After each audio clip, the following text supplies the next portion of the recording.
In life, we often make quick decisions. We think only our way is right. We think if someone has a different opinion, then it must be wrong. But the truth is, every problem in life can have many solutions. So if we call someone wrong without understanding, or if we ignore their words, then it becomes the biggest obstacle in our own learning. In today's story, we will see how a little girl, with her simple answer, teaches us to think differently.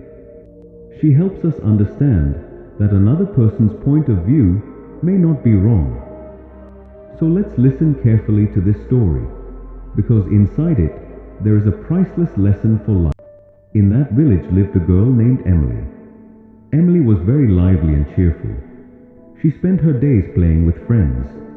With her small backpack on her shoulder, filled with books and notebooks, she went to school every day. Emily loved going to school, but she had a big problem with one subject, math. Whenever she tried to do math, she got confused. Even small additions and subtractions under 10 made her count on her fingers. At her age, this was normal. But while other children were learning math quickly, Emily's family began to worry a little. One day in class, her teacher, Mr. Johnson, told everyone to draw a picture. This was the children's favorite activity. Everyone started drawing with great excitement. Emily had also brought all her supplies from home. She was drawing with full focus. Math may have been her weakness, but drawing was her strength. In fact, she was the best artist in the class. When the drawings were finished, Mr. Johnson went through everyone's work.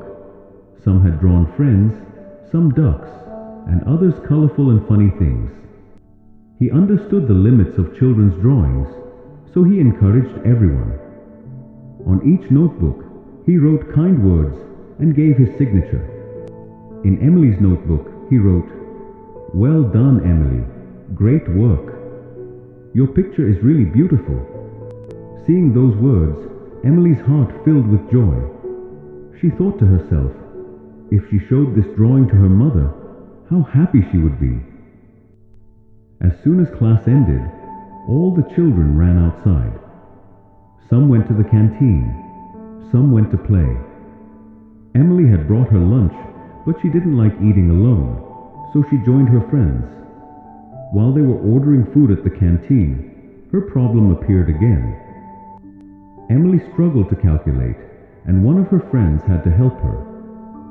Slowly, everyone came to know that Emily was very weak in math. Later, math class began. Mr. Johnson was teaching a very simple addition.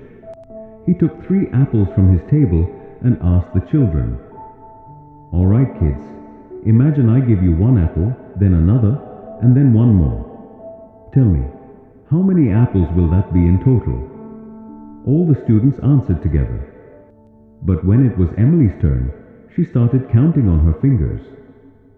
After a while, with confidence and a smile, she said, "5, sir." Mr. Johnson was a very patient man. He thought maybe Emily didn't like apples, so she gave the wrong answer. So he asked differently, "All right, Emily, now imagine I give you 1 strawberry, then another, then 1 more. How many strawberries will you have in total?" This time, Emily counted on her fingers and happily replied, "3, sir." Hearing the correct answer, Mr. Johnson was pleased, but he went back to the apple question. "Now count the apples again. I give you 1 apple, then another, then 1 more. How many apples in total?" Saying this, he placed the apples in Emily's hand one by one. Emily, without hesitation, replied very simply, "4, sir." This time, Mr. Johnson's patience started to fade. He raised his voice a little and said, "You can count strawberries correctly, but why not apples? I only gave you 3 apples. Why do you keep saying 4? Emily shrank back a little in fear. In a soft voice she said, "Because I already have 1 apple in my backpack, sir." Mr. Johnson was surprised at her answer. He realized the problem wasn't as simple as it seemed. The student he thought was wrong wasn't entirely wrong after all. My friends, the same thing happens in our lives too. Many times we think we are right, but someone else's different opinion may not be completely wrong. Yes, 5 plus 5 equals 10. That's correct. But 6 plus 4 or 3 plus 7 also make 10, don't they? So never think that only your way is right. In this world, there are many paths, many reasons, and many perspectives. So before judging someone, listen carefully to what they have to say. If you enjoyed this story, don't forget to like, share, and comment. Your one comment will encourage me to create even better stories. Thank you everyone. We'll meet again with a new story.